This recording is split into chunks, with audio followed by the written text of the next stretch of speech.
दोस्तों, इस वक्त भारत में जनगणना का काम चल रहा है। उत्तर प्रदेश में भी जनगणना का काम शुरू हो चुका है। ट्रेनिंग वगैरह कर्मचारियों की हो चुकी हैं। 22 मई से 20 जून तक मकान सूचीकरण का काम होगा। उससे पहले हर परिवार को घर बैठे सेल्फ एन्यूमरेशन यानी स्वगणना करने का अवसर है। और स्वगणना किस तरीके से आप करेंगे वो यहाँ पर मैं आपको बता रहा हूँ। ये 8 स्टेप में घर बैठे आप फॉर्म फिल कर सकते हैं। वेबसाइट पर जाएंगे और ये जो मैंने यहाँ पर एड्रेस दिया हुआ है, ये एड्रेस उसमें डालेंगे और स्टेट चुनेंगे, कैप्चा फिल करेंगे और उसके बाद फिर दूसरे मरहले में कैप्चा फिल करने के बाद जब दूसरा स्टेप शुरू होगा, दूसरे स्टेप में आप मोबाइल से रजिस्ट्रेशन, परिवार के मुखिया का नाम, मोबाइल नंबर डालेंगे, OTP आ जाएगा, वेरीफाई कर देंगे। फिर उसके बाद अपने पसंद की भाषा चुन लेंगे। 16 भाषाएं दी हुई हैं, उनमें से जो भी आप भाषा ज़्यादा जानते हैं वो आप चुनें। भाषा एक बार चुनने के बाद फिर बदली नहीं जाएगी। फिर चौथे स्टेप में आप अपनी एड्रेस डिटेल भरेंगे, राज्य भरेंगे, गांव वगैरह, मकान नंबर, और फिर मैप आएगा आपके सामने, मैप खुल करके आ जाएगा, उसमें आप अपने घर की लोकेशन सिलेक्ट कर देंगे।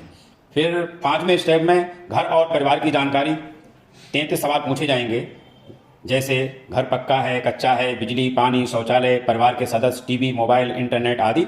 ये सवाल आपको देना होंगे, फिर इनके आंसर देना होंगे। फिर 6ठे स्टेप में आप उसको जो है जानकारी को सबमिट कर देंगे।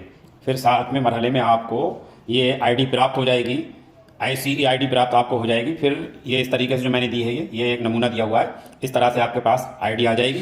फिर आप वेरिफिकेशन कर देंगे। आपके पास आप अपनी सारी जानकारी को देख लेंगे, जानकारी देखने के बाद वेरिफिकेशन कर लेंगे। तो देखिए ये फार्म किस तरीके से खुलेगा। ये जो यहाँ पर मैंने एड्रेस डाला हुआ है, देखिए मैं दिखाता हूँ आपको। इस तरह से ही खुल करके सामने आएगा। आप स्टेट को सिलेक्ट कर लेंगे, जैसे उत्तर प्रदेश, यहाँ पर मैंने सिलेक्ट किया और फिर ये कैप्चा फिल करने के लिए आ रहा है।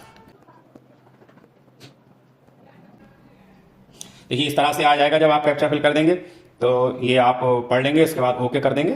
ओके करने के बाद परिवार का जो मुखिया होगा उसका नाम यहाँ पर फिल करेंगे, मोबाइल नंबर फिल करेंगे और ये ईमेल ऑप्शनल है, आप इसको फिल कर सकते हैं ईमेल। तो फिर उसके बाद वेरीफाई करेंगे तो OTP आपके पास आ जाएगा। OTP आने के बाद फिर आप वो जो सवाल मैंने बताए थे शुरू में, वो एक एक करके उनका अपनी लोकेशन वगैरह आपके पास आ जाएगी, सिलेक्ट कर लेंगे, फिर एक एक करके जवाब दे देंगे, वेरीफाई कर देंगे। आईडी आपके पास आ जाएगी, आईडी अपने पास रख लेंगे सुरक्षित।